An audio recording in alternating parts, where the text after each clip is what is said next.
How to turn off view once feature on your Facebook Messenger. So while you are trying to upload a photo to your friends or families, your photos seems to be like this. It's a view once photo and they can't see this twice, or they can't screenshot it, and we want to fix this problem. So I will teach you how you can fix this problem on your Messenger. So let me show you. So while you are trying to click a photo from your Messenger, when you click a photo, you will find this option which says view once. It is by default, it will be view once. So if you turn this feature off, as you can see it's now off, and send this photo, it will be a normal photo. So it won't be like this, okay? And if you try to upload something from your gallery, let me show you.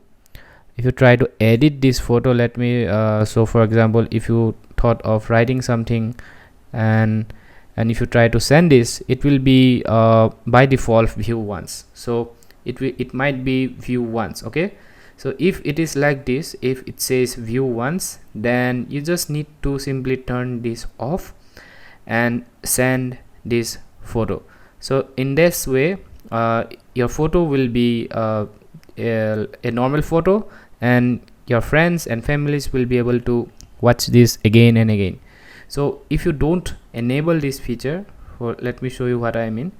If you tap here, edit, and if this feature is on, if this view once feature is on, if you send this photo, then it will be like this, okay? And this photo, they can't open this more than one time. So if you open this photo, it says you are already a view once this, so you can't view, nor does once you are sending this photo, he can't view this photo more than one time. So this is a drawback. This is basically for a privacy. So if you don't want to do this, just follow my step. Just turn this feature off. Just turn this off and you are good to go. So yeah, hope this video was helpful. Thanks for watching and have a great day.